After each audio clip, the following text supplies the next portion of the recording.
Hello everyone, সকলে কেমন আছেন? আশা করি খুব ভালো আছেন আর আমিও খুব ভালো আছি। তো আজকে অনেক দিন পরে একটা ছোট মিনি ব্লগ নিয়ে আসলাম, আর আমার ব্লগগুলো আপনাদের কেমন লাগছে অবশ্যই কমেন্ট করে জানাতে ভুলবেন না। তো যাই হোক, এখানে হচ্ছে অনেক দিন পর একটা বই বের করে নিলাম। সেই বইটা হচ্ছে বিভূতিভূষণের, আর আমার খুবই পছন্দ। আপনাদের কোন রাইটার পছন্দ অবশ্যই কমেন্ট করে জানাবেন। এটা দেখুন 2014 সালে পাওয়া একটি পুরস্কারের বই। অনেক দিন হয়ে গেছে কিন্তু আমি অনেক যত্ন করে রেখেছি, কারণ বই আমার ভীষণ ভালো লাগে। আমাকে যদি কেউ বই গিফট করে মানে আমি ভীষণ খুশি হই।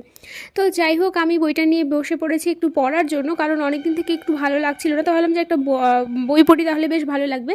তো আপনারা তো জানেনই, উপন্যাস পড়তে কিন্তু অনেকটা সময় লেগে যায়। আমার তো অনেকটা সময় লাগে, অনেকে হয়তো কমপ্লিট করে না। যেমন আমার বোন খুব তাড়াতাড়ি কমপ্লিট করে, আমার হয় না কমপ্লিট তাড়াতাড়ি।